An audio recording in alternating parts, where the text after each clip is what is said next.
மதுரை என்றாலே அன்னை மீனாட்சியின் ஆட்சிதான் நினைவுக்கு வரும்.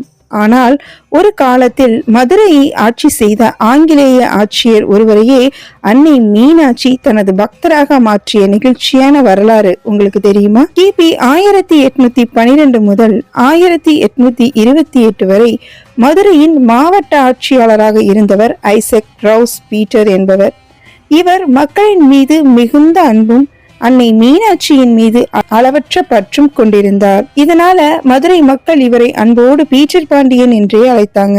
அவர் தினமும் காலையில் தனது குதிரையில் அமர்ந்து மீனாட்சி அம்மன் கோவிலை வலம் வந்து கோபுரத்தை நோக்கி மனதார வணங்கிய பிறகே தனது அன்றாட வேலையை தொடங்குவார். ஒருமுறை மதுரையில் கடும் மழை பெய்தது. வைகை ஆற்றில் வெள்ளம் பெருக்கெடுத்தது. கலெக்டர் பீட்டர் தங்கி இருந்த இல்லத்தை சுற்றி நீர் சூழ்ந்தது. நள்ளிரவு நேரம் திடீரென ஒரு சிறுமி அவர் அறைக்குள் தோன்றி கையை பிடித்து வெளியே வருமாறு அழைத்தாள்.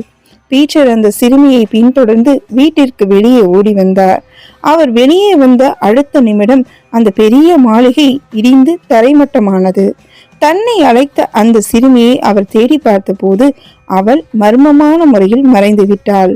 அவள் சென்ற திசை அன்னை மீனாட்சி அம்மன் கோவிலை நோக்கியே இருந்தது. தன்னை சிறுமி வடிவில் வந்து காப்பாற்றியது அன்னை மீனாட்சியே என்று நம்பிய பீட்டர் அதற்கு நன்றி கடனாக அம்மனுக்கு வைரங்கள் மற்றும் நவரத்தினங்கள் பதிக்கப்பட்ட தங்க பாதுகைகளை காணிக்கையாக அளித்தார். அந்த பாதுகைகள்ல 412 சிகப்பு கற்களும் 72 மரகத கற்களும் 80 வைர கற்களும் பதிக்கப்பட்டிருந்தன.